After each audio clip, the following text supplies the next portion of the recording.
Hvala vam što gledate Istorijski TV kanal. Kliknite na dugme subscribe i obavezno na zvonce da biste dobijali prave informacije u pravo vreme. Trudit ćemo se da budemo što objektivniji i da svi budu zadovoljni. Hvala vam veliko na poverenju, na pravom ste mestu. Kako je nastao fudbal? Prvi pisani dokumenti o igri loptom potiču iz vremena dinastije Hou, koja je vladala do 225. godine pre nove ere. Ti dokumenti čuvaju priču o igri Cung Kih, što bi slobodno prevedeno značilo gurati nogom kuglu. Ovu igru na prostoru pravougolnog oblika sa dve pobođene trske kao stative igrali su samo kineski vojnici. Lopta je bila jajastog oblika, punjena perjem i krznom. Između 32. i 6. godine pre nove ere, prema zapisima cara Sheng Tia, zbog velike popularnosti igre i narodu je bilo dozvoljeno da u slobodno vreme nesmetano šutira loptu. Ova igra dopala se i Japancima koji su je u 7. veku preneli na svoja ostrva. Tamo su je u slobodno vreme igrali carski vojnici na velikim svetkovinama pred carem i vlastelom. Grčki izvori takođe govore o igri loptom. Narod ih je zvao Episkiros i Epikonis. Bile su to kombinacije današnjeg fudbala i rukometa, tako da postoji mišljenje da je to u stvari preteča današnjeg američkog fudbala. Igra Harpastum igrala se u arenama Starog Rima i bila je veoma grub način takmičenja čuvenih legionara. Nju u svojim zapisima pominje i rimski filozof Seneca. U Evropi se loptom igralo od 12. do 14. veka na narodnim svetkovinama uz blagoslov svih onih koji su propisivali tadašnji način života.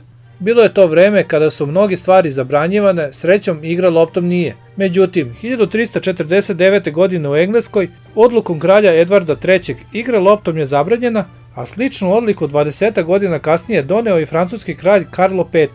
On je svojim podanicima zabranio loptanje jer je po njegovom mišljenju ova igra toliko okupirala narod da ga je odvrćala od korisnih stvari. U Firenci, kolevci renesanse, od 14. do 16. veka igrala se neka vrsta fudbala koja se zvala firentijski kalčo. Počela je kao igra na slobodnom prostoru da bi se ubrzo preselila u ograđena dvorišta sa tribinama za gledaoce. Fudbal na Apeninima i danas nazivaju kalčo. Sa prostora Severne Amerike ostao nam je zapis iz 1634. godine i u njemu piše da su Indijanci iz Massachusettsa bosonogi šutirali loptu po prostranim prerijama, kao i da su takve igre trajale od izlaska pa sve do zalaska sunca.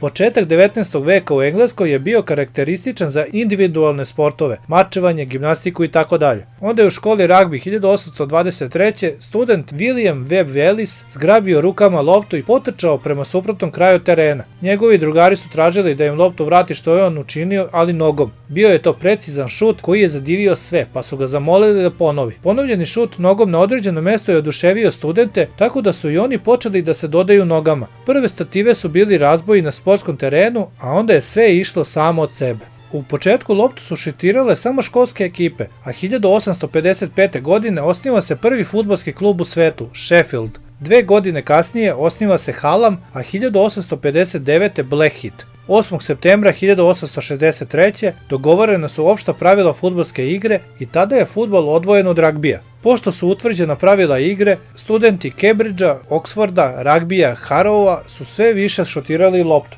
Na inicijativu igrača Cambridgea 1. decembra 1863. u Londonu je zvanično osnovana fudbalska organizacija, što je prvi fudbalski savez u svetu. Posle uvođenja preciznog organizacionog reda i pravila igranja, osnivaju se novi klubovi Forest Barnes, Crystal Palace koji se danas takmiči u Championshipu i Kilburn. Na ostrvu su svi igrali fudbal, pa su ubrzo osnovani i savezi Škotske, Irske i Velsa, a 1872. održana je prva međunarodna utakmica između Engleske i Škotske. 13 godina kasnije u Engleskoj je priznat profesionalizam, a 1888. osnovana je prva profesionalna liga sa 12 klubova po dvostrukom bod sistemu. Godine 1893. osniva se Savez fudbalskih sudija koji je uvodio nova pravila, a zadržavao ona koje su izdržala proveru u praksi. Početkom 20. veka u celoj Evropi se šutirala lopta, a 24. maja 1904. godine stvorena je Međunarodna fudbalska organizacija FIFA sa sedištem u Cirihu. Fudbalska igra počela je i na obnovljenim olimpijskim igrama.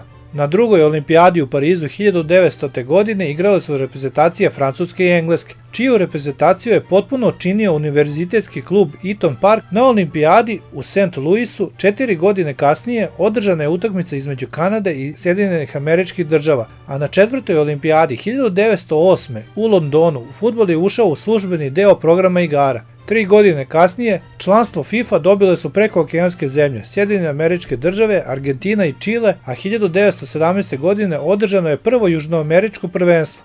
Posle Prvog svjetskog rata FIFA obnavlja svoju aktivnost pokušavajući da stvori svetsko prvenstvo, što uspeva 1930. godine. Urugvaj, Montevideo, Moša i Tirke su danas već svima poznati. Hvala vam što gledate Istorijski TV kanal. Kliknite na dugme subscribe i obavezno na zvonce da biste dobijali prave informacije u pravo vreme. Trudit ćemo se da budemo što objektivniji i da svi budu zadovoljni. Hvala vam veliko na poverenju, na pravom ste mestu.